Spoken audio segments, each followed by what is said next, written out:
യേശു കർത്താവാണെന്ന് നമ്മൾ അധരം കൊണ്ട് ഏറ്റുപറയണമെന്ന് പറഞ്ഞില്ലേ? നിങ്ങൾ കർത്താവിൻ്റെ പോലും കാലെ പിടിക്കണത് എന്തിനാണ്? നിങ്ങളുടെ ദൈവമായിട്ട് കാണുന്ന ചില കാര്യങ്ങളുണ്ട്, അത് നടത്തിലെടുക്കാൻ വേണ്ടിയാണ് നിങ്ങൾ ഈ കർത്താവിൻ്റെ കാലെ പിടിച്ച് നടക്കണം. അത് ദൈവത്തിന് അറിയാം. അപ്പം അതുകൊണ്ട് ഇതിൽ നിന്ന് നമ്മളെപ്പോഴും ശ്രദ്ധിക്കണം. ബുദ്ധിയുള്ളവരാണെങ്കിൽ കർത്താവ് വിളിക്കണം വിവേകമതി എന്ന് വിളിക്കണം. വിവേകമതികളെന്ന് പറഞ്ഞതെന്ന് വെച്ചാൽ എല്ലാ മണവാളൻ വരുമ്പോഴും എണ്ണ സൂക്ഷിച്ചിരിക്കണം. കർത്താവ് കന്യകമാരെ വിളിച്ച് പറയണ വിവേകമതികളെന്നാണ് പറയണത്. കന്യകമാർ 2 പേരുണ്ടാവും. വിവേകരഹിതകളും ഉണ്ടാവും, വിവേകമതികളും ഉണ്ടാവും. വിവേകമതികളെന്ന് പറയണത്, വിവേകരഹിതകളെന്ന് പറയണത് മണവാളൻ വരാൻ വൈകും എന്നോർത്തിട്ട് എന്ത് പറ്റും? എണ്ണ എടുക്കാതെ അവിടെ കിടന്ന് ഉറങ്ങും. മണവാളം വന്നു കഴിയുമ്പോൾ എന്ത് പറ്റും? അവർ ആവശ്യമില്ലാത്ത സമയത്ത് കത്തിച്ചിട്ടാണ്, വേറെ പ്രശ്നമൊന്നുമില്ല. ആവശ്യമില്ലാത്ത സമയത്ത് എണ്ണ കത്തിച്ച് കളഞ്ഞിട്ടാണ് മണവാളം വന്നപ്പോൾ എണ്ണയില്ലാതെ വന്നത്. ഈ മണവാളം വരാൻ താമസിക്കണ എന്തുകൊണ്ടാണ്? അതിന് ഒരു കാരണം, ഈ യഥാർത്ഥത്തിൽ മണവാളനെ വരവേൽക്കാൻ ഒരുങ്ങാത്ത ആൾക്കാരുള്ളത് കൊണ്ടാണ് മണവാളൻ വരാൻ താമസിക്കുന്നത്. അതുകൊണ്ടാണ് ഒരുങ്ങി നിന്നവർ അവൻ്റെ കൂടെ മണവരെ പ്രവേശിച്ചെന്ന് പറയണത്.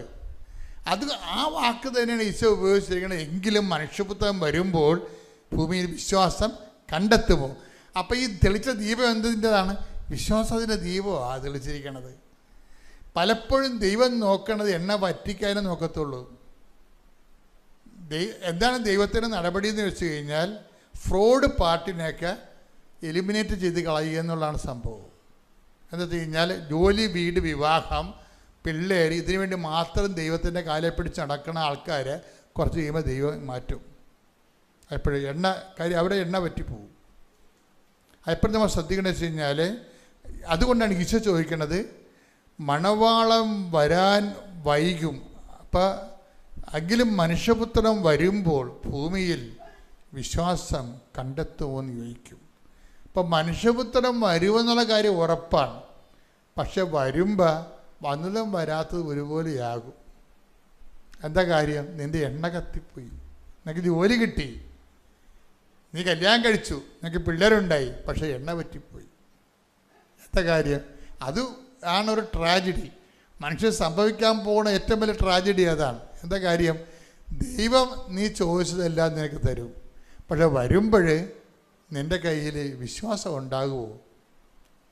കാര്യം എന്താ? വിശ്വാസം ഇല്ലാത്തതിൻ്റെ കാരണം നീ അന്ന് പറയണത് ഉടമ്പടി എടുക്കാത്ത ജിത്തുവിന് ജോലി കിട്ടി, ദുഃഖ വിളിയാഴ്ച പോലും പള്ളിയിൽ പോകാത്ത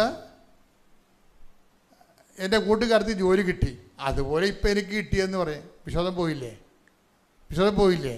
ഇതൊന്ന് ദൈവമായിട്ട് ഇങ്ങനെ സത്യസന്ധമായിട്ട് പോയാൽ മാത്രമേ നമുക്ക് ഒരു നിലനിൽപ്പിൻ്റെ വരവെന്ന് പറയത്തുള്ളൂ. അതുകൊണ്ട് എപ്പോഴും നമ്മൾ ശ്രദ്ധിക്കേണ്ട ഇതാണ്, വിശ്വാസം സംരക്ഷിക്കാൻ ഏതെങ്കിലും ക്ലേശങ്ങളിലൂടെയാണ് പോണതെങ്കിലും നിങ്ങൾ ചിന്തിക്കണം, കർത്താവേ ഈ വിഷയം നിറവേറുന്നൊരു സമയമുണ്ടാകും, എൻ്റെ കല്യാണം നടക്കുന്നൊരു സമയമുണ്ടാകും, എനിക്ക് കുഞ്ഞുങ്ങളുണ്ടാകുന്നൊരു സമയമുണ്ടാകും, എനിക്ക് ജോലി കിട്ടുന്നൊരു സമയമുണ്ടാകും. അപ്പോഴേ ഇന്ന് കാണുന്ന വിശ്വാസം അന്ന് ഉണ്ടാകുമോ? അതാണ് ഒരു വിഷയം. ചിലപ്പോൾ ഉണ്ടാകത്തില്ല. നീ അത് കോമൺ ആയിട്ട് എടുക്കും. ഇത് എല്ലാവരും, ഞാൻ മാത്രമല്ല, ഉടമ്പടി എടുക്കാത്തവരും വിശുദ്ധ ജീവിതം ഇല്ലാത്തവരുമൊക്കെ ഭൗതിക ആനുകൂല്യം നേടുന്നില്ല എന്ന് ചോദിക്കും. അപ്പോൾ ഭൗതിക ആനുകൂല്യം നേടാത്തതായിട്ട് നമുക്കുണ്ടാകുന്ന നേട്ടമെന്ന് വെച്ച് കഴിഞ്ഞാൽ അത് വെച്ച് വിശ്വാസം നിലനിർത്താൻ നിനക്ക് പറ്റുമോ ഇല്ലയോ എന്നുള്ളതാണ് വിഷയം. മനസ്സിലായില്ലേ? അത് മറ്റുള്ളവർ നേടിയോ നേടാതിരിക്കുകയോ ഒന്നും അല്ല പ്രശ്നം. മറിച്ച് ഈ ഇപ്പോൾ ഉണ്ടായിരിക്കുന്ന ഞെരുക്കങ്ങളിൽ അതിജീവിത വിശ്വാസം, അതായത് അഗ്നിശോധന അതിജീവിക്കുന്ന വിശ്വാസം നീ ആർജിച്ചിട്ടുണ്ടെങ്കിൽ ആ ആർജിത വിശ്വാസമാണ് നിനക്ക് ആർജിത കൃപയ്ക്ക് സഹായമാകണത്. ഇപ്പം ചില കാര്യങ്ങൾക്ക് ആർജിത കൃപ വേണം. ആർജിത കൃപ വേണമെങ്കിൽ ആർജിത വിശ്വാസം വേണം. ഉടമ്പടിയുടെ ഉദ്ദേശം എന്താണ്? ആർജിത കൃപ, സാധാരണ കൃപയേക്കാൾ എക്സ്ട്രാ ആയിട്ടുള്ള. ഇപ്പം ഇത് മൂലം അപ്പം കർത്താവ് ചോദിക്കുന്ന ചോദ്യം ഉണ്ടല്ലോ, എന്നാ ചോദിക്കണേ? ശ്രുതികടെ hallelujah hallelujah hallelujah hallelujah hallelujah hallelujah hallelujah മഹത്വം മഹത്വം ഹല്ലേലൂയ ഹല്ലേലൂയ ഹല്ലേലൂയ ആരാധന ഹല്ലേലൂയ ഹല്ലേലൂയ. ഇപ്പം ഈ വചനങ്ങൾ ആർക്ക് ഗ്രഹിക്കാൻ കഴിയും? ഇത് കഠിനമാണെന്ന് പറയുമ്പോൾ ഈശോ പറയും ഇതിനുള്ള വരം ലഭിച്ചവർക്കല്ലാതെ അത് ഗ്രഹിക്കാൻ കഴിയത്തില്ല. അപ്പം വരം ലഭിക്കുന്നത് അന്നാണ് ഈ ആർജിത വിശ്വാസം എന്ന് പറയുന്നത്. ശ്രുതികടെ hallelujah hallelujah hallelujah hallelujah hallelujah യേശുവേ നന്ദി, യേശുവേ സ്തുതി, hallelujah hallelujah hallelujah hallelujah hallelujah യേശുവേ മഹത്വം മഹത്വം.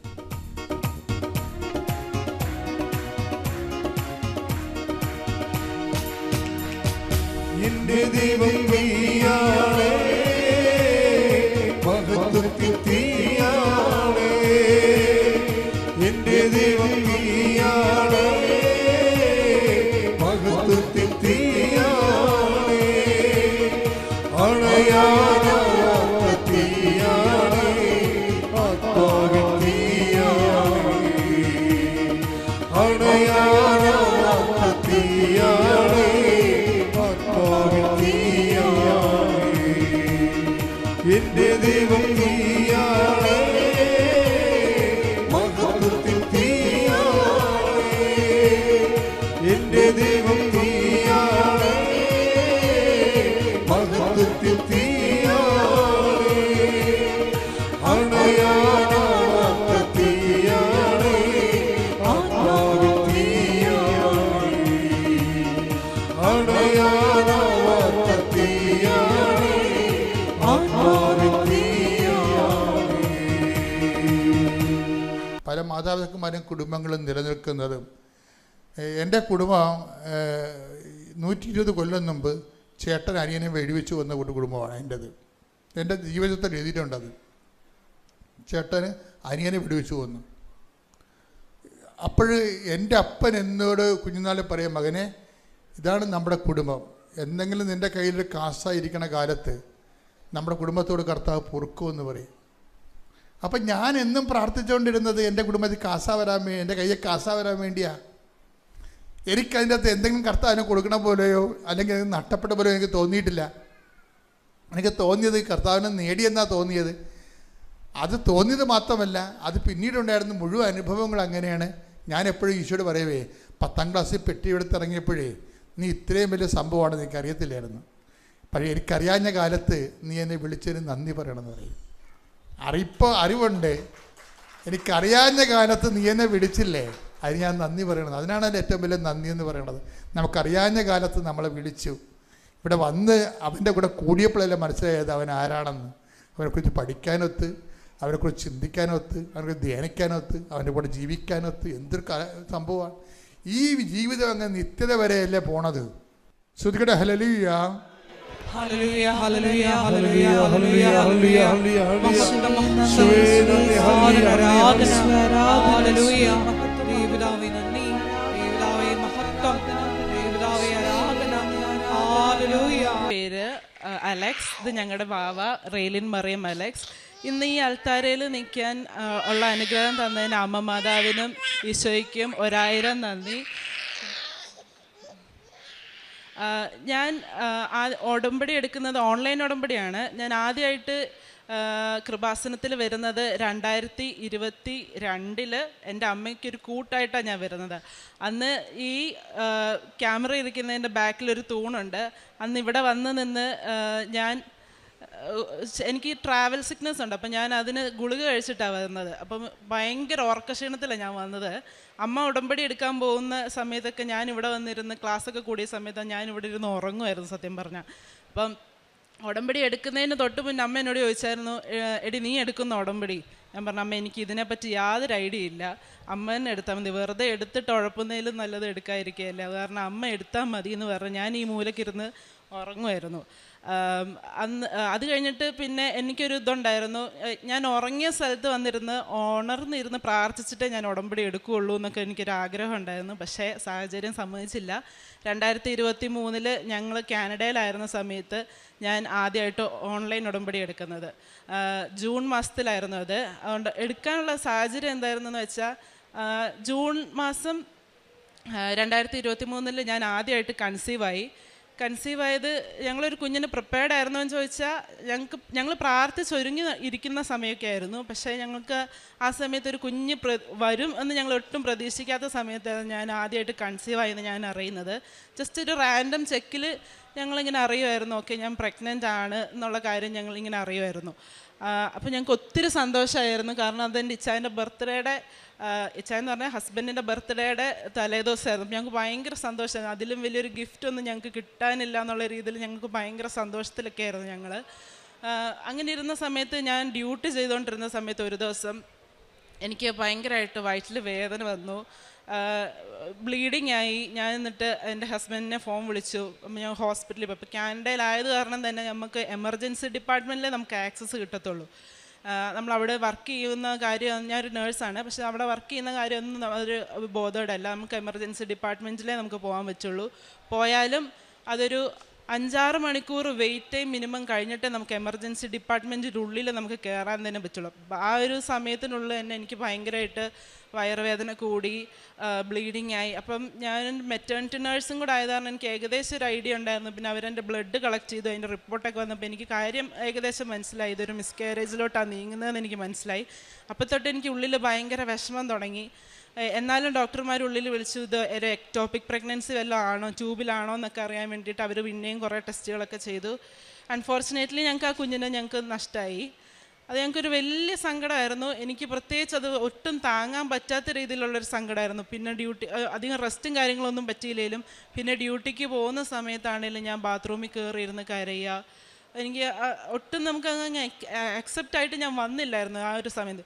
പക്ഷെ ഒരു മാസം കഴിഞ്ഞ് ഈ മിസ്കാരേജിൻ്റെ ഇത് തന്നെ അതിൻ്റെ ഒരു ഫോളോ അപ്പ് എന്നുള്ള രീതിയിൽ ഞങ്ങളുടെ ഫാമിലി ഡോക്ടർ ഞങ്ങളോട് 1 മാസം കഴിഞ്ഞിട്ടൊരു ചെക്കപ്പിന് ചെല്ലാൻ പറഞ്ഞായിരുന്നു. അപ്പം അതിന് മുന്നേ ഞാനിങ്ങനെ ഒരു ദിവസം എൻ്റെ അമ്മേനെ വിളിച്ചിങ്ങനെ മിസ്കാരേജിൻ്റെ കാര്യങ്ങളൊക്കെ പറഞ്ഞു. അത് കഴിഞ്ഞപ്പോൾ ഒരു ദിവസം എൻ്റെ അമ്മ എന്നെ വിളിച്ച് പറഞ്ഞു, എടി മമ്മിയുടെ ചേച്ചിയുടെ മോള് പുള്ളിക്കാരിയും പ്രഗ്നൻ്റ് ആണ് എന്നൊക്കെ പറഞ്ഞ് എൻ്റെ അടുത്ത് ഇങ്ങനെ വിശേഷം പറഞ്ഞു. അപ്പോൾ ഞാനിങ്ങനെ ചേച്ചീനെ വിളിച്ച് പറഞ്ഞു, ചേച്ചി എനിക്ക് പറ്റിയതുപോലെ ആവരുത്, എനിക്ക് എന്തുകൊണ്ടാണ് പറ്റിയതെന്നും എനിക്കറിയത്തില്ല, ഞാൻ ഡ്യൂട്ടി എടുത്തുകൊണ്ടാണോ എന്ന് എനിക്കറിയത്തില്ല, ചേച്ചി സൂക്ഷിക്കണം, കാര്യമായിട്ട് തന്നെ നോക്കണം, വെയിറ്റ് ഒന്നും എടുക്കരുത് എന്നൊക്കെ ഞാനിങ്ങനെ പറഞ്ഞു. അപ്പം ചേച്ചിക്കത് പേടിയായോന്ന് എനിക്കറിയത്തില്ല. പിറ്റേ ദിവസം എൻ്റെ അമ്മ വിളിച്ചിട്ട് എന്നോട് പറഞ്ഞു, നീ എന്തിനാ ചേച്ചിനെ പറഞ്ഞ് പേടിപ്പിച്ചേ, ചേച്ചിക്ക് അപ്പടി പേടിയായെന്നാണ് തോന്നുന്നത്, നീ എന്തിനാ പേടിപ്പിക്കാൻ പോയേ, നിനക്ക് പറ്റിയത് ഇനി ആർക്കും പറ്റരുത്. ഞാൻ പറഞ്ഞു എനിക്ക് പറ്റിയത് ആർക്കും പറ്റരുതെന്ന് വിചാരിച്ചിട്ട് തന്നെ ഞാൻ പറഞ്ഞത്, ആരെയും പേടിപ്പിക്കാൻ വേണ്ടിയിട്ടോ ഒന്ന് ശ്രദ്ധിക്കാൻ വേണ്ടിയിട്ടാണ് പറഞ്ഞതെന്നൊക്കെ ഞാൻ ഇങ്ങനെ പറഞ്ഞു. പക്ഷെ അമ്മ ഓൾറെഡി മറ്റേത് എനിക്ക് ഞങ്ങളൊരു 2 months ഓൾറെഡി ആയപ്പോഴായിരുന്നു മിസ്കാരേജ് സംഭവിച്ചത്. അപ്പോൾ ഞാൻ അമ്മ ഇങ്ങനെ പറഞ്ഞു, അല്ലേ നീ എന്തിനാ 2 months എന്നൊക്കെ പറയുമ്പോൾ, അല്ലേ തന്നെ 2 ആഴ്ചയല്ലേ ആയുള്ളൂ എന്നൊക്കെ ഇങ്ങനെ എൻ്റെ അടുത്ത് പറഞ്ഞു. അതെനിക്ക് ഭയങ്കരമായിട്ട് അങ്ങ് വിഷമമായി. ഭയങ്കരമായിട്ട് അമ്മേനെ വിഷമിപ്പിക്കാൻ വേണ്ടി പറഞ്ഞതല്ലെന്ന് എനിക്കറിയാം, പക്ഷേ എനിക്കതങ്ങ് ഭയങ്കരമായിട്ട് വിഷമമായി എന്ന് പറഞ്ഞാൽ ഞാൻ അന്ന് കരയാൻ തുടങ്ങി. ഇച്ചാൻ എൻ്റെ കൂടില്ല, ഡ്യൂട്ടിയിലായിരുന്നു. ഞാൻ ഇച്ചാനെ വിളിച്ച് പറഞ്ഞു, അമ്മ എന്നോട് ഇങ്ങനെ പറഞ്ഞു എന്നൊക്കെ പറഞ്ഞ് ഭയങ്കര കരച്ചിലായിരുന്നു ഞാനന്ന്. എൻ്റെ മനസ്സിൽ അന്നേരം ആരോ ഇങ്ങോട്ട് എൻ്റെ മനസ്സിലിരുന്ന് തോന്നിക്കുക, നീ എന്തിനാ കരയുന്നത്. അപ്പം ഞാൻ ഇങ്ങനെ എൻ്റെ അമ്മ എന്നോട് ഇങ്ങനെ പറഞ്ഞല്ലോ എന്നുള്ള രീതിയിലാണ് ഞാൻ ഇരുന്ന് കരയുന്നത്. അപ്പം എൻ്റെ മനസ്സിലാരോ ഇരുന്ന് ഇങ്ങനെ എന്നോട് പറയുന്ന പോലെ എനിക്ക് തോന്നി, നീ എന്തിനാ കരയുന്നത്, നിനക്ക് ഞാൻ തന്നിട്ട് പോയൊരമ്മ ഇല്ലേ അവിടെ, നീ അതിനെ വിളിച്ച് നിനക്ക് അത്രയ്ക്ക് സങ്കടമാണെങ്കിൽ അമ്മയോട് പറഞ്ഞ് കരയായിരുന്നു. അപ്പോൾ എൻ്റെ കയ്യിലൊരു ഫാത്തിമ മാതാവിൻ്റെ ഗ്രോട്ടോ ഉണ്ട്. ഫാത്തിമ മാതാവിൻ്റെ ഗ്രോട്ടോ ഉണ്ടെങ്കിലും ഞാൻ ജപമാല ഒന്നും ചൊല്ലി അങ്ങനെ പ്രാർത്ഥിക്കാത്ത ഒരാളായിരുന്നു. മാതാവിനെ ഇഷ്ടമില്ലാന്ന് ചെല്ല, പക്ഷെ എനിക്ക് ഭയങ്കര മടിയാണ് ജപമാല ചെല്ലാൻ, ഞാനങ്ങനെ ചെല്ലാറില്ലാത്ത ഒരാളായിരുന്നു. അപ്പം ഞാൻ ആ മാതാവിനെ, എൻ്റെ കയ്യിലുണ്ടായിരുന്ന ഗ്രോട്ടോൻ്റെ മാതാവിനെ കെട്ടിപ്പിടിച്ചിരുന്ന് ഞാൻ കരഞ്ഞെന്ന് പറഞ്ഞാൽ എൻ്റെ കണ്ണിൽ ഓരോ ഞരമ്പിലും ചോര വന്ന രീതിയിൽ ഞാൻ അങ്ങനെ ഇരുന്ന് കരഞ്ഞു. അപ്പം എന്നോട് ഇച്ചായ വിളിച്ച് പറഞ്ഞു, നീ പേടിക്കണ്ട, സങ്കടപ്പെടുകയൊന്നും വേണ്ട, നമുക്ക് സമയമാകുമ്പം മാതാവ് ഈശോയും തരും, നീ പേടിക്കണ്ട എന്നൊക്കെ. അത് കഴിഞ്ഞ് ഞാൻ ഓൺലൈൻ ഉടമ്പടി എടുത്തു. ആ മാസം തന്നെ ഓൺലൈൻ ഉടമ്പടി എടുത്ത് ഒരു 2-3 ദിവസം കഴിഞ്ഞപ്പോൾ ഞാൻ സ്വപ്നം കാണുകയാണ്, എനിക്ക് പകരം ആരോ ഇത് ഒരു പ്രഗ്നൻസി ടെസ്റ്റ് എനിക്ക് വേണ്ടി ടെസ്റ്റ് ചെയ്തു. അപ്പോൾ ഞാൻ സാമ്പിൾ കൊടുത്തത് തന്നെ ആരോ ടെസ്റ്റ് ചെയ്തിട്ട് എൻ്റെ അടുത്ത് വന്ന് പറയുവാണ് കൺഗ്രാജുലേഷൻസ് പ്രഗ്നൻസി പോസിറ്റീവ് ആണ്. പക്ഷെ ഞാനത് കാര്യമാക്കിയില്ലെന്ന് മാത്രമല്ല, ഞാൻ ഇച്ചാനോട് പോലും പറഞ്ഞില്ല ഇങ്ങനെ ഒരു സ്വപ്നം കണ്ടു എന്ന്. കാരണം ഞാൻ വിചാരിച്ചു എൻ്റെ മനസ്സിൽ ഞാനിതിങ്ങനെ ആലോചിച്ച് കൊണ്ട് നടിക്കുന്ന കാരണം അങ്ങനെ കണ്ട സ്വപ്നമാണെന്നൊക്കെ ഞാൻ വിചാരിച്ചു. പക്ഷെ എന്നാലും ഒരു ദിവസം ഡ്യൂട്ടി കഴിഞ്ഞ് ഞാൻ തിരിച്ചു വന്നപ്പോഴത്തേക്കും, ഒരു സൺഡേ ഞാൻ വൈകിട്ട് ഡ്യൂട്ടി കഴിഞ്ഞ് തിരിച്ചിറങ്ങിയപ്പോഴത്തേക്കും ഞാൻ എൻ്റെ വയറിൽ കൈവച്ചിട്ട് പറഞ്ഞു, ഇച്ചായ ബേബി ഓൺ ദ ബോർഡ് എന്നിങ്ങനെ ചുമ്മാ പറഞ്ഞു. അപ്പം ഇച്ചായനോട് പറഞ്ഞു, എടി സാരമില്ലടി, നീ സങ്കടപ്പെടാതെ, എനിക്കറിയാം, നമുക്ക് കിട്ടും, മാതാവ് തരും എന്നൊക്കെ, ഈശോ തരും എന്നൊക്കെ എൻ്റെ അടുത്ത് ഇങ്ങനെ പറഞ്ഞു. അപ്പം ഞാൻ പിന്നെയും കാര്യമാക്കില്ല. തിങ്കളാഴ്ച എനിക്ക് അപ്പോയിൻമെൻ്റ് ഉണ്ടായിരുന്നു. ഞാൻ അപ്പോയിൻമെൻറ്റിന് പോയി. അപ്പം എന്നോട് ഡോക്ടർ ചോദിച്ചു, നീ പ്രഗ്നൻസി ടെസ്റ്റ് ചെയ്തായിരുന്നോ എന്ന് ചോദിച്ചാൽ. അവിടെ ഒരു റുട്ടീനാണ്, എന്ത് ചെക്കപ്പിന് നമ്മൾ ഫാമിലി ഡോക്ടറിൻ്റെ അടുത്ത് പോയാൽ അവർ നമ്മളെ പ്രഗ്നൻസി ടെസ്റ്റ് ചെയ്യിക്കും. അപ്പം ഞാൻ വിചാരിച്ചു അതിൻ്റെ ആവശ്യമില്ല, കാരണം 1 മാസം പോലും ആകുന്നേ ഉള്ളൂ എൻ്റെ ഫസ്റ്റ് മിസ്കാരേജ് നടന്നിട്ട്. അപ്പം എനിക്ക് അങ്ങനെ ഒരു പ്രഗ്നൻ്റ് ആവുന്നൊരു ചിന്തയെ എൻ്റെ മനസ്സിലില്ല. അപ്പം പുള്ളിക്കാരി എന്നോട് പറഞ്ഞു, നീ ഒരു കാര്യം ചെയ്ത് നീ സാമ്പിൾ കൊടുക്കുകയെന്ന് പറഞ്ഞു. സാമ്പിൾ കൊടുത്ത് ഞാൻ തിരിച്ച് റൂമിൽ വന്നിരുന്നപ്പോഴത്തേക്കും ഡോക്ടർ ഡോറ് തുറന്ന് വന്നിട്ട് എൻ്റെ അടുത്ത് പറയാം, Joslin congratulations you are pregnant again എന്ന് പറഞ്ഞു. അമ്മ, എനിക്കറിയത്തില്ല എൻ്റെ ജീവിതത്തിൽ എന്ത് സന്തോഷം കൊണ്ട് ഞാൻ അവിടെ ഇരുന്ന് കരഞ്ഞുപോയി. അത്രയും സന്തോഷം വന്നു ഞങ്ങൾക്ക്. അങ്ങനെ വന്നു. ഞാൻ പുറത്തിറങ്ങി, ഞാൻ ഹസ്ബൻഡിനോട് പറഞ്ഞു, ഇച്ചായോ ഞാൻ പിന്നെയും കൺസീവ് ആണെന്ന് പറഞ്ഞു. ഞങ്ങൾക്ക് എന്ത് അത്ഭുതം അവിടെ നടന്നു. കാരണം 1 മാസം തികയുന്നേ ഉള്ളൂ ആദ്യത്തെ മിസ്കാരേജ് സംഭവിച്ചിട്ട്. അപ്പം എന്തായിരുന്നാലും ഞങ്ങൾ ഭയങ്കര ഹാപ്പി ആയിരുന്നു. പിന്നെയും ഞങ്ങൾക്ക് സന്തോഷമായി. തിരിച്ച് ഞങ്ങൾ വന്നു. ആ പ്രഗ്നൻസി ഒരു 9th വീക്ക് ആയപ്പോഴത്തേക്കും നേരത്തെ സംഭവിച്ചതുപോലെ തന്നെ ബ്ലീഡിങ്ങും കാര്യങ്ങളും. അന്ന് ഞാൻ വീട്ടിലായിരുന്നു. ഹസ്ബൻഡ് എൻ്റെ കൂടെ ഇല്ല. അപ്പോൾ എനിക്കാണെങ്കിൽ ഭയങ്കര പേടിയായിപ്പോയി, ഇതെന്താ ചെയ്യണ്ടേ. പിന്നെ ഞാൻ തന്നെ വണ്ടി വിളിച്ച്, ഊബർ വിളിച്ച് ഞങ്ങൾ ഹോസ്പിറ്റലിൽ പോയി. ഹസ്ബൻഡ് ഡ്യൂട്ടിയിൽ നിന്ന് നേരെ അങ്ങോട്ട് വന്നു. അവിടെ ചെന്ന് രാത്രി ആയത് കാരണം അവർ പോർട്ടബിൾ UST, ഇപ്പോൾ നഴ്സിംഗ് ഫീൽഡിലൊക്കെ നിൽക്കുന്നവർക്കറിയായിരിക്കും, ബെഡ് സൈഡിൽ അവർ കൊണ്ടുവന്ന് അവർ ടെസ്റ്റ് ചെയ്തിട്ട് പറഞ്ഞു, ജസ്റ്റേഷണൽ സാക്ക് കാണുന്നുണ്ട്, പക്ഷെ അതിൻ്റെ ഉള്ളിൽ ബേബീനെ കാണുന്നില്ല. ഞാൻ പിന്നെയും തകർന്നു പോയി. ദൈവമേ, നീ പിന്നെയും തിരിച്ചെടുക്കുവാണോ എന്നുള്ളത് ചോദിച്ചപ്പോൾ ഞാൻ നേരത്തെ പറഞ്ഞാൽ ഒരു മെറ്റേണിറ്റി നേഴ്സ് ആയതുകൊണ്ട് എൻ്റെ ബ്ലഡ് റിപ്പോർട്ട് കണ്ടപ്പോൾ എനിക്ക് കുറച്ചൊരു ഇതുണ്ടായിരുന്നു. ഇതെവിടെ എൻ്റെ HCG സ്റ്റിൽ ഹൈ ആയിരുന്നു. പിന്നെ ഇവരിങ്ങനെ പറഞ്ഞത് കാരണം എനിക്കൊരു പ്രതീക്ഷയും വെക്കാനും പറ്റുന്നില്ല. അങ്ങനെ ഇരുന്നപ്പോഴാണ് ഞാനൊരു ചേച്ചിയുടെ സാക്ഷ്യം, ബിൻസി എന്ന് പറഞ്ഞൊരു ചേച്ചിയുടെ സാക്ഷ്യം കാണുന്നത്. ആ ചേച്ചിയുടെ അനിയനെ മരിച്ചു എന്നുള്ളിടത്തു നിന്ന് ചേച്ചിയുടെ അനിയനെ തിരിച്ച് കിട്ടിയത്. അപ്പം എനിക്ക് പകുതി ജീവൻ വീണു. ഒന്നും പറ്റത്തില്ല, മാതാവ് തരും, ഈശോ തരും, ഇതിനെ ഒരു കുഴപ്പവും കൂടാതെ തരും എന്ന് എനിക്ക് നല്ല ഉറപ്പായിരുന്നു. അങ്ങനെ ഞങ്ങൾ ഇരുന്നപ്പോഴത്തേക്കും പിറ്റേ ദിവസം ആ ഡോക്ടർ തന്നെ ഞങ്ങളോട് പറഞ്ഞു, പിറ്റേ ദിവസം രാവിലെ വന്ന് ഇൻറ്റേർണൽ സ്കാനിങ് കൂടെ ചെയ്ത് നോക്കാമെന്ന് പറഞ്ഞു. അങ്ങനെ ഞാൻ പ്രാർത്ഥിച്ച്, എൻ്റെ കൊന്തയിൽ കൃപാസന മാതാവിൻ്റെ ഒരു കാശ്രൂപാണ്, വെഞ്ചരിച്ച നമ്മുടെ ഉടമ്പടി കാശ്രൂപല്ല, സാധാ ഒരു കാശ്രൂപം എൻ്റെ കയ്യിലുണ്ടായിരുന്നു. അത് വെച്ച് ഞാൻ പ്രാർത്ഥിച്ചുകൊണ്ടിരുന്ന അവർ സ്കാൻ ചെയ്തതിൻ്റെ ഇടയിൽ ഞാൻ സ്കാനിങ് മെഷീൻ്റെ സൈഡിൽ കണ്ടു. ഞാൻ നേഴ്സായതുകൊണ്ട് എനിക്ക് കുറച്ചൊക്കെ അവിടെ ഇവിടെയൊക്കെ സ്കാനിങ് കാണുമ്പോൾ നമുക്ക് മനസ്സിലാവുന്ന കാരണം ഞാൻ ഇങ്ങനെ കണ്ടു, ഹാർട്ട് ബീറ്റ് 142 എന്നും പറഞ്ഞ് HR എന്ന് കണ്ടു. അപ്പോൾ എനിക്ക് എൻ്റെ ജീവൻ തിരിച്ചു കിട്ടി. എനിക്ക് മനസ്സിലായി എൻ്റെ കുഞ്ഞിന് കുഴപ്പമൊന്നുമില്ല. പക്ഷേ അത് കഴിഞ്ഞിട്ട് വന്ന റിപ്പോർട്ടിൽ എന്തൊക്കെയുണ്ടായിരുന്നു, യൂട്രസിൽ അവിടെ എന്തോ ഒരു ഹെമറ്റോമ ഉണ്ടെന്നോ എന്തൊക്കെയുണ്ടായിരുന്നു. അതൊന്നും ഞാൻ കാര്യമാക്കിയില്ല. എനിക്ക് ഉറപ്പായിരുന്നു, വിശ്വാസമായിരുന്നു, എനിക്ക് എൻ്റെ കൊച്ചിനെ മാതാവ് ഒരു കുഴപ്പമില്ലാണ്ട് തിരിച്ചു തരുന്നു. അങ്ങനെ ഇരുന്ന് പിന്നെ ഞാൻ ഒരു ദിവസം രാത്രി സ്വപ്നം കാണുകയാണ്. ഒരു ദിവസം, അതായത് ഞങ്ങൾ 2 പേരും ഒരുമിച്ചാണ് സ്വപ്നം കാണുന്നത്, സെപ്പറേറ്റ് ആയിട്ട്. ഞാൻ സ്വപ്നം കാണുകയാണ്, ഞാൻ ഡെലിവറി കഴിഞ്ഞ് കിടക്കുന്നതിൻ്റെ ഇപ്പുറത്ത് വേറെ ബെഡിലൊരു ചേച്ചി, അതിൻ്റെ ഇപ്പുറത്ത് ഞാൻ. അപ്പോൾ എൻ്റെ അടുത്ത് സ്റ്റാഫ് വന്നിട്ട്, ഒരു നേഴ്സ് വന്നിട്ട് എൻ്റെ കയ്യിൽ ഒരു ബ്ലൂ കാർഡ് വെട്ടി ഗേൾ എന്നുള്ളൊരു കാർഡ് എനിക്ക് തരിക, ഗേൾ ബേബി ആന്നുള്ളൊരു കാർഡ്. അപ്പോൾ ഇവർക്ക് അന്നേരം ഒരു 10 വീക്ക് ആയതേ ഉള്ളൂ. അപ്പോൾ 10 വീക്കിൽ നമുക്ക് ജെൻഡർ അറിയാൻ പറ്റത്തില്ല പുറത്താണെങ്കിൽ കൂടി. അപ്പം ആ ഒരു 10ാമത്തെ ആഴ്ച തൊട്ട് എനിക്ക് നല്ല ഉറപ്പായിരുന്നു എൻ്റെ വയറ്റിലുള്ളത് ഒരു പെങ്കൊച്ച് തന്നെ. അത് കാരണം ഞങ്ങൾ അന്നേ തീരുമാനിച്ചു, ഇവൾ പുറത്ത് വരുമ്പോൾ ഞങ്ങൾ മാതാവിൻ്റെ പേര് മറിയം എന്നിടും, പേര് കൂട്ടിയിട്ട് ഞങ്ങൾ പേരിടത്തുള്ളൂ എന്ന്. അങ്ങനെ ഞങ്ങൾ അവൾക്ക് റെയ്ലിൻ മറിയം അലക്സ് എന്നാണ് പേരിട്ടിരിക്കുന്നത്. അത് കഴിഞ്ഞ് പിന്നെ എനിക്കുണ്ടായിരുന്നൊരു 2ാമത്തെ ഒരു അനുഗ്രഹം എന്ന് പറഞ്ഞാൽ, ഒരു എക്സാം ഉണ്ട് നഴ്സിംഗ് ഫീൽഡിൽ നിൽക്കുന്നവർക്കറിയായിരിക്കും, വൺ ഓഫ് ദി ടഫസ്റ്റ് നഴ്സിംഗിലെ കോമ്പറ്റേറ്റീവ് എക്സാമിൽ ഒന്നാണ് NCLEX എന്ന് പറഞ്ഞ എക്സാം. ആ എക്സാം പാസ്സാവുക എന്ന് പറയുന്നത് തന്നെ ഒരു വലിയ കാര്യമാണ്. കാരണം അത്രയും ടഫാണ്. അപ്പോൾ ഇവളുണ്ടായി അതിന് എലിജിബിലിറ്റി കിട്ടുക എന്നുള്ളത് ആകെ 2 വർഷത്തേക്ക് ഞാൻ നിൽക്കുന്ന പ്രൊവിൻസിൽ അവർ എലിജിബിലിറ്റി കൊടുക്കത്തുള്ളൂ. അപ്പോൾ 1 കൊല്ലം ഓൾറെഡി ഡെലിവറിയും കാര്യങ്ങളും കോംപ്ലിക്കേഷനൊക്കെ ആയിട്ട് അതങ്ങ് പോയി. പിന്നൊന്ന് ഞാൻ ഡെലിവറി കഴിഞ്ഞ് എക്സാം എഴുതാം എന്നുള്ള കാര്യത്തിൽ പ്രിപ്പയർഡായി വന്നപ്പോൾ എൻ്റെ ചെയ്തുകൊണ്ടിരുന്ന നമ്മൾ ഇരുന്നൊരു അക്കൗണ്ട് ഉണ്ട്, ഇവരിങ്ങനെ ചെയ്യുന്ന നമ്മൾ രജിസ്റ്റർ ചെയ്യുന്ന ഒരു അക്കൗണ്ട്, ആ അക്കൗണ്ട് ഓൾറെഡി എക്സ്പയറി ആയി പോയി കഴിഞ്ഞപ്പോഴത്തേക്ക് എനിക്ക് ഭയങ്കര വിഷമമായി. നമ്മൾ ഓൾറെഡി മനസ്സുകൊണ്ടൊന്ന് പ്രിപ്പയർഡായി വന്നപ്പോഴത്തേക്ക് ഇത് പോയല്ലോ എന്ന് ഓർത്തപ്പം ഞാനങ്ങ് ഭയങ്കരമായിട്ട് സങ്കടപ്പെട്ട് മാതാവിൻ്റെ അടുത്ത് പ്രാർത്ഥിച്ചു കഴിഞ്ഞപ്പോഴത്തേക്കും എൻ്റെ അടുത്ത് ഇങ്ങനെ കരഞ്ഞ് ഞാൻ മാതാവിൻ്റെ അടുത്ത് പ്രാർത്ഥിക്കും. അപ്പോൾ പ്രാർത്ഥിച്ച് കഴിഞ്ഞപ്പോൾ മാതാവ് പറഞ്ഞു, നീ ഒന്ന് അവരെ വിളിച്ച് സംസാരിച്ച് നോക്കുക, അവരെന്തെങ്കിലും പറയുമോ നമുക്കറിയാമല്ലോ. അവരെ വിളിച്ച് സംസാരിച്ചു, എന്തോ അവിടെ എൻ്റെ മെറിറ്റൊന്നും ഇല്ലാഞ്ഞിട്ടും ബൈ ഗോഡ് ഗ്രേസ് ആ അക്കൗണ്ട് എനിക്ക് അവർ റിക്കവറാക്കി തന്നു. അത് കഴിഞ്ഞ് ഞാൻ പിന്നെ എനിക്ക് സമയമില്ലാത്ത കാരണം ഞാൻ നാട്ടിൽ വന്നു. എക്സാമിന് പ്രിപ്പയർ ആവാൻ വേണ്ടി ഞാൻ നാട്ടിൽ വന്നതാണ്. കൊച്ചുള്ളത് കാരണം നമുക്കറിയാം, ഒരു കുഞ്ഞു കൊച്ച് 10 മാസം, അതിന് അമ്മേനെ വേണ്ട സമയമാണ്.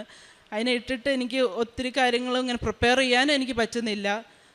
പക്ഷേ എന്നെക്കൊണ്ട് പറ്റുന്ന രീതിയിൽ ഓരോരുത്തർ എൻക്ലെക്സിന് പ്രിപ്പയർ ചെയ്യുന്നത് 4000 ക്വസ്റ്റ്യൻ 3000 ക്വസ്റ്റ്യനൊക്കെ ചെയ്യും. ഞാൻ വെറും 800 സംതിങ് ക്വസ്റ്റ്യൻ ചെയ്തിട്ടാണ് ഞാൻ പോയത്. കാരണം എന്നെക്കൊണ്ട് അത്രയും പറ്റുന്നുണ്ടായിരുന്നുള്ളൂ. അപ്പം പഠിച്ചുകൊണ്ടിരുന്ന സമയത്ത് നമുക്ക് അസസ്മെൻറ്റ് ചെയ്യുമ്പോൾ എൻ്റെ ഹസ്ബൻഡിൻ്റെ അമ്മ എന്നോട് ചോദിക്കും, മോനെ അസസ്മെൻ്റൊക്കെ ചെയ്തിട്ട് എങ്ങനെയുണ്ട്, എല്ലാം കിട്ടുമോ പ്രതീക്ഷ, അവരൊക്കെ പ്രതീക്ഷ വെച്ചിട്ടിരിക്കും. അപ്പം എന്നോട് ചോദിച്ചു എങ്ങനെയുണ്ട്. ഞാൻ ഒന്നേ അന്ന് പറഞ്ഞുള്ളൂ, അമ്മ അസസ്മെൻ്റൊക്കെ ചെയ്തിട്ട് കണക്കാ. പക്ഷേ ഒരു കാര്യം എനിക്ക് ഉറപ്പാണ്, ഞാൻ ഫെബ്രുവരി 6 മറ്റന്നാൾ ഞങ്ങൾ തിരിച്ചു പോവാം. ഫെബ്രുവരി 6 ഞാൻ തിരിച്ചു പോകുന്നതിന് മുന്നേ ഞാൻ 3 സാക്ഷ്യം പറഞ്ഞിട്ടേ പോവുള്ളൂ എന്ന് ഞാൻ പറഞ്ഞു. അതുപോലെ തന്നെ ആ എക്സാം എഴുതാൻ പോയി. ഇപ്പോൾ ആ എക്സാമിനൊരു ഇതെന്ന് വെച്ചാൽ എൻ്റെ അമ്മ ഉടമ്പടിയിലായിരുന്നു, ഞാനും ഓൺലൈൻ ഉടമ്പടിയിലായിരുന്നു. അപ്പം ഉപ്പിട്ട് ആ എക്സാമിൻ്റെ ഓരോ സ്റ്റെപ്പിൽ ഓരോ പ്രോസസ്സിങ്ങിൻ്റെ കാര്യത്തിൽ ഞാൻ ഉപ്പിട്ട് ഡേറ്റ് എടുത്തപ്പോൾ തൊട്ടിട്ട് എക്സാം എഴുതുന്ന സമയം വരെ ഹാളിൽ വരെ ഞാൻ ഉപ്പിട്ട് പ്രാർത്ഥിച്ച് അങ്ങനെയായിരുന്നു ഞാൻ എക്സാം എഴുതി.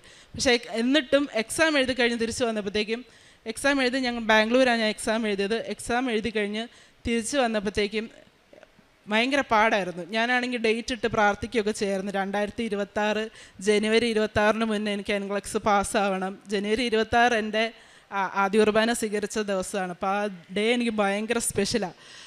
അത് ആ ഡേറ്റിൽ തന്നെ എനിക്ക് പാസ്സാവണം എന്നൊക്കെ എനിക്ക് വലിയ ആഗ്രഹമായിരുന്നു. ആ ഡേറ്റിനുള്ളിൽ പാസ്സാവണം എന്ന് എനിക്ക് വലിയ ആഗ്രഹമായിരുന്നു. പക്ഷേ എക്സാം പാടായിരുന്നു. തിരിച്ച് റൂമിൽ വന്നപ്പോൾ എന്നോട് എൻ്റെ ഡാഡി ചോദിച്ചു എങ്ങനെ ഉണ്ടായിരുന്നു എക്സാം. ഞാൻ ആദ്യം പറഞ്ഞു എന്നോടൊന്നും ചോദിക്കേണ്ട, പാടായിരുന്നു പരീക്ഷ, അതിനെക്കുറിച്ചൊന്നും എനിക്ക് പറയാനില്ല എന്നാണ് പറഞ്ഞത്. അപ്പം ഡാഡി പറഞ്ഞു സാരമില്ല പോട്ടെ, ഇതായിരിക്കത്തില്ല നമുക്ക് കിട്ടും എന്നുള്ള രീതിയിൽ ഡാഡി ഇങ്ങനെ പറഞ്ഞു. എന്നാലും പിന്നെയും ഡാഡി ചോദിക്കുന്നുണ്ട് എത്രാമത്തെ ക്വസ്റ്റ്യനിൽ ഓഫായി. 85ാമത്തെ ക്വസ്റ്റ്യൻ എൻ്റെ കമ്പ്യൂട്ടറൊക്കെ ഓഫായി. ജയിച്ചിട്ടാണോ ഓഫായത്, തോറ്റിട്ടാണോ ഓഫായതെന്നൊന്നും എനിക്ക് മനസ്സിലാവുന്ന പോലുമില്ലായിരുന്നു.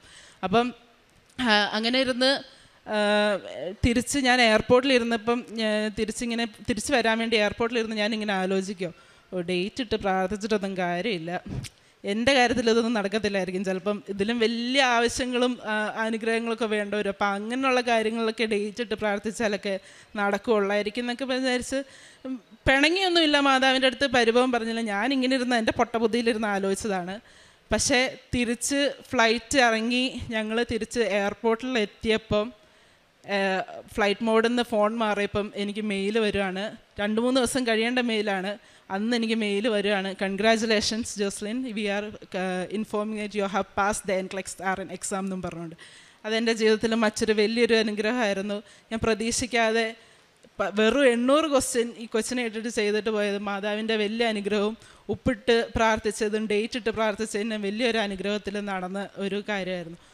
മൂന്നാമത് എനിക്ക് പറയാനുള്ളത്, ഞങ്ങളുടെ വർക്ക് പെർമിറ്റ് ആദ്യം ഉണ്ടായിരുന്ന വർക്ക് പെർമിറ്റ് 2024 എക്സ്പയറി ആയി. അപ്പം അത് എക്സ്പയറി ആയി നമ്മൾ റിന്യൂ ചെയ്യുന്നതിന് മുന്നേ നമ്മുടെ ലൈസൻസും കാര്യങ്ങളൊക്കെ നമ്മൾ പുതുക്കണമായിരുന്നു. പക്ഷേ ഡ്രൈവിംഗ് ലൈസൻസ്, ഇച്ചായൻ്റെ ലൈസൻസ് എനിക്കില്ല. ഇച്ചായൻ്റെ ഡ്രൈവിംഗ് ലൈസൻസ് ഞങ്ങൾ ശ്രദ്ധിച്ചില്ല, അത് പുതുക്കിയില്ല. ഞങ്ങൾ 2024 ആദ്യം വർക്ക് പെർമിറ്റ് എക്സ്പയറി ആയി പോയി കഴിഞ്ഞ് നമ്മളത് വെക്കുന്നതിന് മുന്നേ ഇത് ശ്രദ്ധിക്കുന്നത്. അപ്പോൾ ഈ ഒരു വാലിഡായിട്ടൊരു വർക്ക് പെർമിറ്റ് ഇല്ലാണ്ട് അവർ ലൈസൻസ് പുതുക്കി തരത്തില്ല ഒരു പ്രൊവിൻസും. അപ്പം ഞങ്ങൾക്കത് വരെങ്കിൽ, കാരണം അവിടെ ഒരു ലൈസൻസ് നമുക്ക് വണ്ടി ഓടിക്കാൻ പറ്റിയില്ലെങ്കിൽ നമുക്ക് 15 മിനിറ്റ് ട്രാവൽ ചെയ്തതിൻ്റെ നമ്മൾ 2 മണിക്കൂർ ബസ്സിന് ട്രാവൽ ചെയ്തിട്ട് വേണ്ടി വരും പോകാൻ. അപ്പോൾ അത് ഇല്ലാത്ത കാര്യം നമുക്ക് ഭയങ്കര ബുദ്ധിമുട്ടാണ്. അപ്പോൾ അങ്ങനെ ഇരുന്നപ്പോഴത്തേക്കും ഞാൻ ചാനോട് പറഞ്ഞു, ഞാൻ ഓൺലൈൻ ഉടമ്പടിയിലാണ്, ഞാൻ പറഞ്ഞു ഒരു ദിവസം ചൊവ്വാഴ്ചയായിരുന്നു, അച്ഛൻ്റെ ഓൺലൈൻ ഉടമ്പടി ധ്യാനം കൂടിക്കൊണ്ടിരിക്കാം. ഞാൻ പറഞ്ഞു ഞാൻ കൂടിക്കൊണ്ടിരിക്കാം, ആ സമയത്ത് ഇച്ചാൻ പോയി അപ്ലൈ ചെയ്തിട്ട് വാ, കിട്ടിയാൽ കിട്ടട്ടെ, അത് നമുക്ക് തരും എന്നുള്ള രീതിയിൽ തന്നെ ഞാൻ പറഞ്ഞു. അപ്പം ആ സമയത്ത് പോയി ഞാൻ മുട്ടുകുത്തി നിന്ന് ഉടമ്പടി ധ്യാനം മുഴുവൻ കൂടി ആ 2 മണിക്കൂർ. അത് കൂടിക്കഴിഞ്ഞ് ധ്യാനം തീരുന്നതിന് മുന്നേ തന്നെ ഇച്ചായനെ വിളിച്ചു പറഞ്ഞു, നമുക്ക് എന്നെ കുട്ടാന്നാണ് ഇച്ചാൻ വിളിക്കുന്നത്, നമുക്ക് കിട്ടി, ലൈസൻസ് കിട്ടി. അതിന് 2 കൊല്ലത്തേക്ക് അവർ നീട്ടിക്കൊടുത്തു, ഒരു വാലിഡ് ആയിട്ടുള്ളൊരു വർക്ക് പെർമിറ്റ് ഇല്ലാഞ്ഞിട്ടും കൂടെ. പിന്നെ ഒരു അനുഗ്രഹം കിട്ടിയെന്ന് പറയുകയാണെങ്കിൽ, ഞാൻ ലീവിന് നാട്ടിൽ വന്നപ്പോൾ തൊട്ട് എൻ്റെ വീട്ടിലെ ഗ്യാസ് മണക്കുന്നുണ്ട്, ഗ്യാസ് നന്നായിട്ട് മണക്കുന്നുണ്ട്. അപ്പം ഞാൻ അമ്മയോട് പറയുന്നുണ്ട്, അമ്മേ ഗ്യാസ് മണക്കുന്നുണ്ട്, കുറച്ച് നാളായിട്ട് ഞാൻ 2-3 ദിവസമായിട്ട് പറഞ്ഞു. അപ്പം എന്നോട് പറയാം, നിൻ്റെ മൂക്കിൻ്റെ ആയിരിക്കും എന്നാണ് പറഞ്ഞത്, എൻ്റെ മൂക്കിൻ്റെ ആയിരിക്കും, പിന്നെ അല്ലെങ്കിൽ നീ അവിടുന്ന് വലിയ മണമൊന്നും ഇല്ലാണ്ട് ഇവിടെ വരുന്നതുകൊണ്ടാണ് നിനക്ക് മണം കാര്യങ്ങളൊക്കെ, എന്നെ ഇവരിങ്ങനെ കളിയാക്കുമായിരുന്നു. പക്ഷെ നമ്മുടെ ഇടവകയിലൂടെ ഇങ്ങനെ ഞങ്ങളുടെ ഫാത്തിമാതാവിൻ്റെ ഇടവകയായിരുന്നു. അപ്പം ഇടവകയിലൂടെ ഇങ്ങനെ മാതാവിൻ്റെ രൂപം ഓരോ വീടുകളിൽ കൂടെ പോകുന്ന ഒരു ഇതുണ്ടായിരുന്നു ഞങ്ങളുടെ അവിടെ. അപ്പം അങ്ങനെ ഞങ്ങളുടെ വീട്ടിലായിരുന്നു മാതാവ് ഇരിക്കുന്നത്. ഒരു ദിവസം ഹാളിൽ ഫ്രണ്ടിലിരുന്ന മാതാവിനെ ഞാൻ കൊണ്ടുപോയി സൈഡിലോട്ട് വെച്ച്, മാതാവ് നേരെ ഫേസ് ചെയ്തിരിക്കുന്ന അടുക്കളയിലോട്ടാണ്. അത് കാരണമൊക്കെ ആണോ എന്നറിയത്തില്ല, ആ ഗ്യാസ് മണക്കുന്നത് കുറേ നാൾ അങ്ങനെ നിന്നു, ഒരു 3-4 മാസം അങ്ങനെ നിന്നു. ഒരു ദിവസം ഗ്യാസിൻ്റെ സ്റ്റൗ അങ്ങ് കേടായിപ്പോയപ്പോൾ ഞാൻ പറഞ്ഞു, എന്താണേലും നമുക്കത് മാറ്റാൻ വേണ്ടി ഞങ്ങൾ പുതിയത് മേടിച്ചെല്ലാം മാറ്റി കൊണ്ടുവന്നപ്പോഴത്തേക്ക് അതിൻ്റെ ട്യൂബ് ഉള്ളിൽ ഒടിഞ്ഞ്, ഒരു സ്ലാബിൻ്റെ ഉള്ളിൽ കൂടെ പോയിക്കൊണ്ടിരുമ്പോൾ ട്യൂബ് ഉള്ളിൽ ഒടിഞ്ഞിരിക്കുക. അപ്പോൾ ഞങ്ങൾ സിലിണ്ടറിൽ നിന്ന് ഓഫ് ചെയ്യുന്ന സമയം അല്ലാണ്ട് ബാക്കി സമയമൊക്കെ ഗ്യാസ് ലീക്കായിട്ടിരിക്കുക. ഈ സ്റ്റൗ കേടായ സമയത്ത് ഇത് കത്തിക്കാനുള്ള തന്ത്രപ്പാടില്ല, അമ്മ ലൈറ്ററൊക്കെ എടുത്തിട്ട് കത്തിച്ചിട്ടുണ്ട്. ഇത് തീ പിടിച്ചില്ലെന്ന് നമ്മൾ അറിയാതെ നമ്മളെ സംരക്ഷിക്കുന്ന മാതാവിൻ്റെ ഈശോയുടെയും കാര്യമാണ് നമ്മൾ അന്നേരം ഞങ്ങൾ മനസ്സിലാക്കിയത്. കാരണം ഞങ്ങൾ അറിയാണ്ടിരുന്നൊരു സംഭവമാണ്, ആ ട്യൂബ് ഒടിഞ്ഞിരുന്ന് അതിൻ്റെ ഉള്ളിൽ കൂടെ ഗ്യാസ് ലീക്കായിക്കൊണ്ടിരിക്കുക. അത് 4 മാസമായി അല്ല അത് പോകാൻ തുടങ്ങിയിട്ടെന്നുള്ളതാണ് അതിൻ്റെ ഏറ്റവും വലിയൊരു കാര്യം. അങ്ങനെ അതിരുന്ന് അപ്പം നോക്കിയപ്പോഴാണ് മാതാവ് കറക്റ്റ്, ഞങ്ങളുടെ വീട്ടിലിരിക്കുന്ന മാതാവും കറക്റ്റ് അടുക്കള ആ ഭാഗത്തോട്ടാണ് നോക്കിക്കൊണ്ട്. അപ്പം ഞാൻ അമ്മയോട് പറഞ്ഞു, കണ്ടേ നമ്മൾ അറിയാണ്ട് ഇരിക്കുന്ന ഓരോ കാര്യത്തിലും നമ്മളെ സംരക്ഷിക്കുന്ന ഈശോയും മാതാവും ഉള്ളപ്പോൾ നമ്മൾ വേറെ എന്തിനാ പേടിക്കേണ്ട കാര്യം ഇങ്ങനെ പറഞ്ഞു.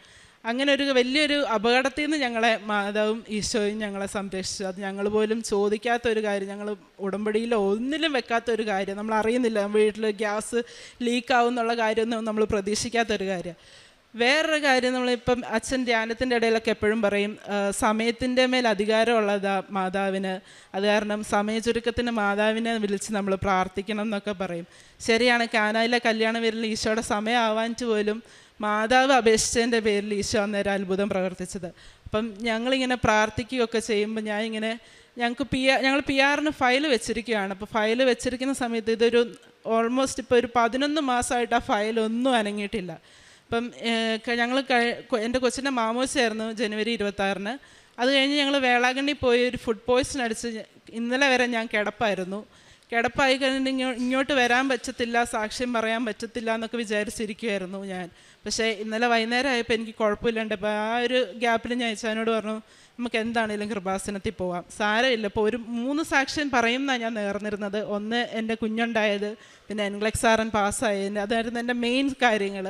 പിന്നെ ഞങ്ങളുടെ PR-ൻ്റെ ഫയൽ അവർക്ക് കിട്ടി, AOR വരും, അത് പറയും എന്നുള്ള സാക്ഷ്യമായിരുന്നു ഞാൻ ഇങ്ങനെ മനസ്സിൽ നേർന്നിരുന്നത്. അപ്പം ഞാൻ വിചാരിച്ചു സാരമില്ല, ജനുവരി 30 ഞങ്ങൾ വർക്ക് പെർമിറ്റ് ഒന്നുകൂടെ എക്സ്റ്റൻഷന് കൊടുത്തായിരുന്നു, ഈ കഴിഞ്ഞ ജനുവരി 30-ന്. അപ്പം അത് പറയാം എന്നൊക്കെ വിചാരിച്ച് എന്താണേലും മാതാവ് തരും, ഇച്ചിരി സമയം വൈകിയാലും തരും എന്നുള്ള രീതിയിൽ ഞങ്ങളിങ്ങനെ ഇരുന്നു.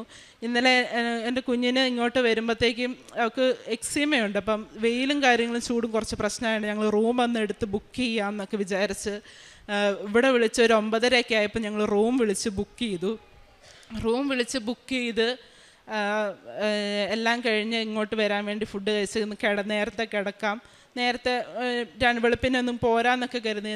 സമയം 10 മണിയായപ്പോൾ ഞങ്ങൾ പ്രോസസ്സ് ചെയ്ത ചേട്ടൻ ഞങ്ങളെ വിളിച്ച് പറയാണ്, നിങ്ങളുടെ AOR വന്നു. AOR മാത്രമല്ല ബയോമെട്രിക്സ്. ഞാൻ അമ്മയോട് പറഞ്ഞ പോലെ തന്നെ ഞാൻ 3 സാക്ഷ്യം പറയുമെന്ന് പറഞ്ഞു. ഇന്ന് ഞാൻ വന്ന് ഇവിടെ തീർത്ഥാടന ഉടമ്പടി എടുത്തപ്പോൾ എനിക്ക് പിടിക്കാൻ കിട്ടിയതും മാതാവിനെ. അങ്ങനെ ഒരു അനുഗ്രഹത്തിൻ്റെ പെരുമഴ തന്നെ ജപമാല പോലും ചെല്ലാത്ത എനിക്ക് മാതാവ് തന്നിട്ടുണ്ടെങ്കിൽ നിങ്ങൾക്ക് അതിലും കൂടുതൽ കിട്ടും, അതെൻ്റെ വിശ്വാസമാണ്.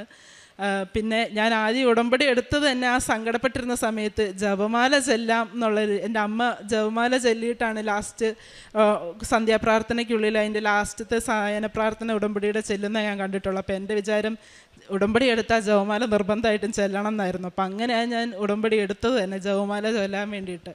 അപ്പം പിന്നെ എനിക്ക് ജപമാലയായിട്ട് എൻ്റെ ഇടവകയിലുള്ള, ഞാൻ ഫാത്തിമ മാതാവിൻ്റെ ഇടവകയാണ്.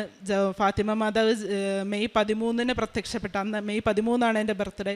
അപ്പം അങ്ങനെയൊക്കെ ജപമാലയായിട്ട് കുറേ കണക്ഷൻ ഉണ്ടായിട്ട് പോലും ഞാൻ ചെല്ലാത്ത ഒരാളായിരുന്നു. അപ്പം എൻ്റെ മനസ്സിൽ അതെന്നും ഒരു ഇതായിട്ട് കിടക്കുമായിരുന്നു, ഞാൻ എന്താ ജപമാല ചെല്ലാത്തത്, മാതാവിന് ഇഷ്ടമില്ലാന്ന് ചെല്ലട്ടോ, അങ്ങനെ ആരും വിചാരിച്ചേക്കരുത്. ഭയങ്കര ഇഷ്ടമാണ്, ഈശോനെ ഇഷ്ടം. ഞാൻ ഫുൾ ഈശോ ആയിട്ട് ഡയറക്റ്റ് ഡീലിംഗ് ആയിരുന്നു. എനിക്ക് ഈശോ ആണ് ഫസ്റ്റ് പ്രയോറിറ്റി. ഇപ്പോഴും അങ്ങനെ ഈശോ ആണ് നമ്മുടെ ഫസ്റ്റ് പ്രയോറിറ്റി. അങ്ങനെയല്ല, ഞാൻ ഈശോ ആയിട്ട് ഡയറക്റ്റ് പറയാം, മാതാവ് വഴി അങ്ങനെ പറയുന്ന ഒരു പരിപാടി എനിക്കില്ലായിരുന്നു.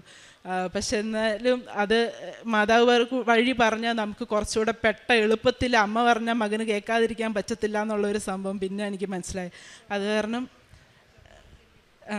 കാരണം ഞാനിപ്പം ജപമാല ചെല്ലുന്നുണ്ട്, നന്നായിട്ട് പ്രാർത്ഥിക്കുന്നുണ്ട്. ഈ ഉടമ്പടി ജീവിതത്തിലൂടെ തന്നെ എനിക്ക് കുറേ ആത്മീയ കാര്യങ്ങൾ നടന്ന ഒരു വലിയ കാര്യമാണ് ജപമാല. അതുപോലെ തന്നെ ഇത് വെച്ച് ഞാൻ ഉടമ്പടിയിലായിരുന്നപ്പോൾ പ്രാർത്ഥിച്ച ഒരു കാര്യം പോലും കുറച്ചൊക്കെ വൈകിയിട്ടുണ്ടെങ്കിലും വൈകിയതിൽ എനിക്ക് ഒരു പരാതി ഇല്ലാത്ത ഒരാളാണ്. എനിക്ക് ഞാൻ പ്രാർത്ഥിക്കുന്ന കാര്യം അപ്പം തന്നെ സാധിച്ചു കിട്ടണം അങ്ങനെയുള്ളൊരു വ്യക്തിയല്ല ഞാൻ. എൻ്റെ കാര്യം അവർ പരിഗണിക്കുന്നുണ്ട് എന്ന് എനിക്ക് എവിടെയെങ്കിലും ഒരു തെളിവ് അത്രയും കിട്ടിയാൽ മതി. ഇത് നടന്നാലും നടന്നില്ലെങ്കിലും ഈശോയും മാതാവ് എന്നെ കാണുന്നുണ്ട് എന്നുള്ളൊരു പരിഗണന കിട്ടുന്ന അത്രയുള്ളൊരാഗ്രഹമുള്ളൂ എനിക്ക്. അപ്പോൾ ഇത് ഇന്നത് നടക്കണം എന്നുള്ള അങ്ങനെയൊന്നുമില്ല. പക്ഷെ പ്രാർത്ഥിക്കുമ്പോൾ ഞാൻ ആഗ്രഹങ്ങളൊക്കെ വെക്കാറുണ്ടായിരുന്നു. അപ്പോൾ എനിക്ക് നിങ്ങളോട് പറയാനുള്ളത്, സ്വർഗം തുറന്ന് സ്വന്തം മോനെ തന്നൊരപ്പൻ, സ്വന്തം മോൻ കൺമുന്നിൽ കിടന്ന് ചാട്ടയടി ഏറ്റിട്ടും ഒരു പരാതിയും കൂടാതെ മകനെ തന്ന ഒരു അമ്മയുണ്ട്. നമ്മുടെ മക്കളുടെ ആവശ്യങ്ങൾക്കും നമ്മുടെ സംരക്ഷണത്തിനൊക്കെ മാധ്യസ്ഥം വഹിക്കുന്ന ഒരമ്മ. നമ്മുടെ പാപത്തിന് വേണ്ടി ക്രൂശിൽ ഒരു തെറ്റും ചെയ്യാണ്ട് മരിച്ചവരുമായി നമുക്കിതിൽ കൂടുതൽ എന്താ വേണ്ട? ഈശോ നമ്മുടെ കൂടെയുണ്ട്, മാതാവ് നമ്മുടെ കൂടെയുണ്ട്. പിന്നെ എനിക്ക് കാരുണ്യപ്രവൃത്തി ഞാൻ ചെയ്തതെന്ന് വെച്ചാൽ, കാനഡയിൽ ഞാൻ കാനഡയിലായിരുന്ന കാരണം ഈ ഫുഡ് കൊണ്ടുപോയി കൊടുക്കൽ അങ്ങനെയൊക്കെ കുറച്ച് റിസ്ക് ഉള്ള പരിപാടിയാണ്. നമുക്കറിയത്തില്ല ആൾക്കാർക്ക് എന്തൊക്കെ ഫുഡ് അലർജിയും കാര്യങ്ങളൊക്കെ. ഇപ്പം ഒരു മെഡിക്കൽ ഫീൽഡിൽ നിൽക്കുന്ന ഒരാൾ കൊടുക്കുമ്പോൾ അതിന് കുറച്ചുകൂടെ കോൺസിക്വൻസ് കൂടുതലാണ്. അപ്പോൾ അത് കാരണം ഞാൻ ചെയ്തുകൊണ്ടിരുന്ന ഒരു കാരുണ്യ പ്രവൃത്തി ആ സമയത്ത് എന്താണെന്ന് വെച്ചാൽ, പിന്നെ പൈസ കൊടുക്കാനും നമുക്ക് പറ്റത്തില്ല.